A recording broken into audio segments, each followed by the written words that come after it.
আসসালামু আলাইকুম প্রিয় মালয়েশিয়ান প্রবাসী ভাইরা, আশা করি সবাই ভালো আছেন, সুস্থ আছেন।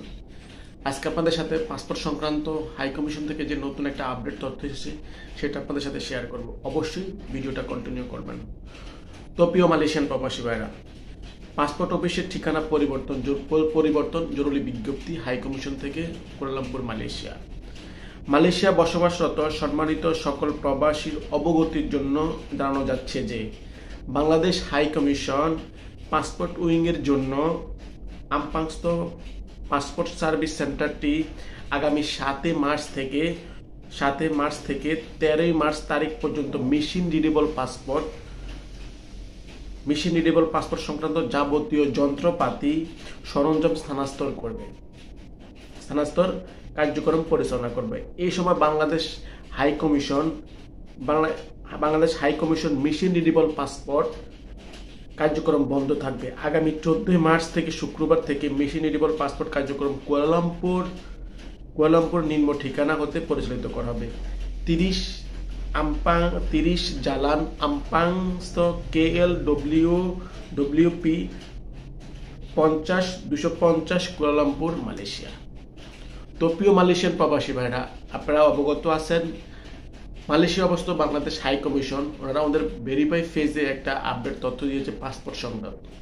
সেখানে ওনারা উল্লেখ করেছে আগামী 7 মার্চ থেকে 13 মার্চ পর্যন্ত মেশিন রিডেবল পাসপোর্টের সরঞ্জাম ওনারা স্থানান্তর করবে। এই জন্য পাসপোর্ট কার্যক্রম সাময়িক বন্ধ থাকবে। তো প্রিয় মালয়েশিয়ান প্রবাসী ভাইরা, হাই কমিশনের উদ্দেশ্যে আমরা কিছু বলতে চাই। হাই কমিশন এই পর্যন্ত মনে হয়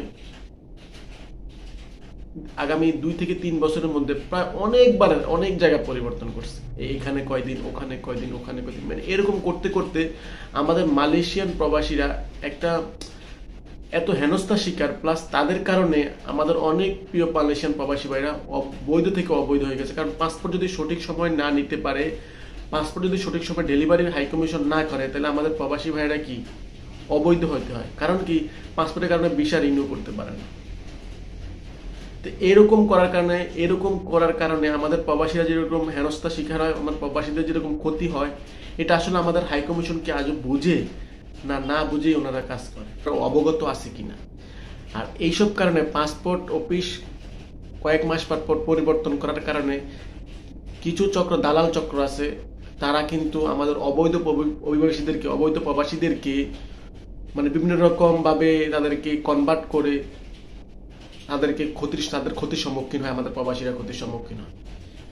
তো এইসবগুলো আসলে আমাদের হাই কমিশন যদি এইসব পরিবর্তন না করে, স্থায়ীভাবে কোনো কার্যালয় যদি ওনারা যদি না নেয়, কয়দিন এখানে তাহলে আমাদের সবচেয়ে বেশি ক্ষতিগ্রস্ত আমাদের প্রবাসীরা। তো আশা করি ইনশাল্লাহ সামনের দিন আমাদের হাই কমিশন যুগোপযোগী সিদ্ধান্ত গ্রহণ করবে এবং আমাদের মালয়েশিয়ার অবস্থিত সকল প্রবাসীদেরকে সঠিক এবং সর্বোচ্চ সেবা দেওয়ার জন্য প্রতিশ্রুতিবদ্ধ থাকবে। এটাই আশা করি আমরা মালয়েশিয়ান প্রবাসী।